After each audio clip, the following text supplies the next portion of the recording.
MPhil in clinical psychology was initially started in NIMHANS and around 50 to 60 years ago.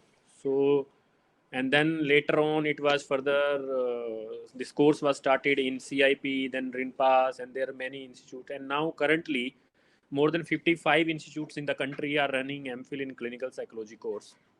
In 1992, RCI passed an act, the Parliament passed an act which is called RCI Act 1992. And thereafter, since clinical psychology was not a regulated profession in our country, so RCI took initiative, and some of our clinical psychology seniors and the founder members of Indian Association of Clinical Psychology approached that the government to take up and to start to have some regulation in this area. So RCI included clinical psychology program into their constitution, and they prepared the guideline.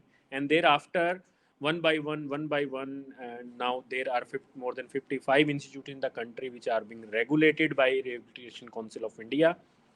And since this is regulated by Rehabilitation Council of India, therefore it is having a uniform structure of training, uniform structure of syllabus, uniform guidelines, uniform system in place. And for that, that is why this course has been increased. Demand for this course has been increasing day by day, and the aspirants are opting more and more for clinical psychology.